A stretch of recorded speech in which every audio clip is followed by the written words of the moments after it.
اب آئیے نعت نبی گنگنانے کے لیے بلبل باغ رسا، جس جلسے میں ان کی شرکت ہوتی ہے جلسہ چاند ستاروں کے طرح چمکنے اور دمکنے لگتا ہے، جس نے اپنے آپ کو نعت مصطفیٰ سے پہچانوایا ہے، جو نعت مصطفیٰ کا چراغ لے کر اندھیروں میں بھی روشنی پھیلا رہا ہے، جسے دنیا حضرت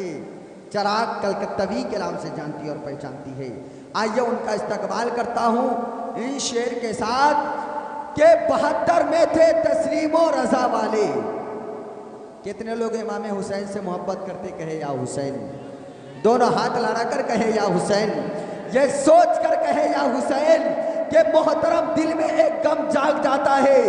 دل کے زخم کم ہوتے ہیں مرہم جاگ جاتا ہے، کسی نے چھیڑا 72 کے کربل کا تذکرہ، ادھر سنی کے دل میں محرم جاگ جاتا ہے، یہ سوچ کر کہے یا حسین کہ 72 میں تھے تسلیم و رضا والے، حقیقت میں خدا ان کا تھا یہ تھے خدا والے۔ 72 میں تھے تسلیم و رضا والے، حقیقت میں خدا ان کا تھا یہ تھے خدا والے۔ کسی نے پوچھا کہ مکہ کہاں ہے تو حضرت نے کہا پہلے تھا مدینے اب ہے کربلا والے، پہلے تھا مدینے اب ہے کربلا والے۔ آئیے حضرت کا استقبال کیا جائے، نعرہ تکبیر،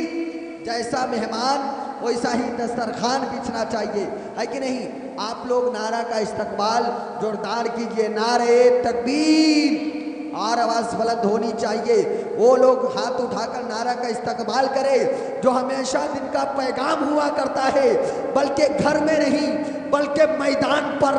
چوک پر خلیام سینہ تانتا ہے اور یہ پیغام دیتا ہے ہمارا تعلق اس قبیلے سے ہے۔ ہمیشہ ہم یہی کہا کرتے ہیں کہ الہی ہم پہ یہ احسان کر دیا جائے، الہی ہم پہ یہ احسان کر دیا جائے، ہمیں بھی مدینے کا مہمان کر دیا جائے۔ نبی کے دین کو اگر سر کی ضرورت ہے تو ہمارے نام کا بھی اعلان کر دیا جائے، نبی کے دین کو اگر سر کی ضرورت ہے تو ہمارے نام کا بھی اعلان کر دیا جائے۔ کتنے لوگ نبی پہ جان دینا چاہتے ہیں وہ استقبال کیجئے، نعرہ تکبیر، نعرہ رسالت، مسلک اعلیٰ حضرت، جلسہ برائے اصال ثواب حضرت چراغ کلکتوی، نعرہ تکبیر، نعرہ رسالت۔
چمن کی دلکشی، چمن چمن کی دلکشی گلوں کی ہے وہ تازگی، چمن چمن کی دلکشی گلوں کی ہے وہ تازگی ہے، چاند جن سے شب نبی وہ کہکشاں کی روشنی،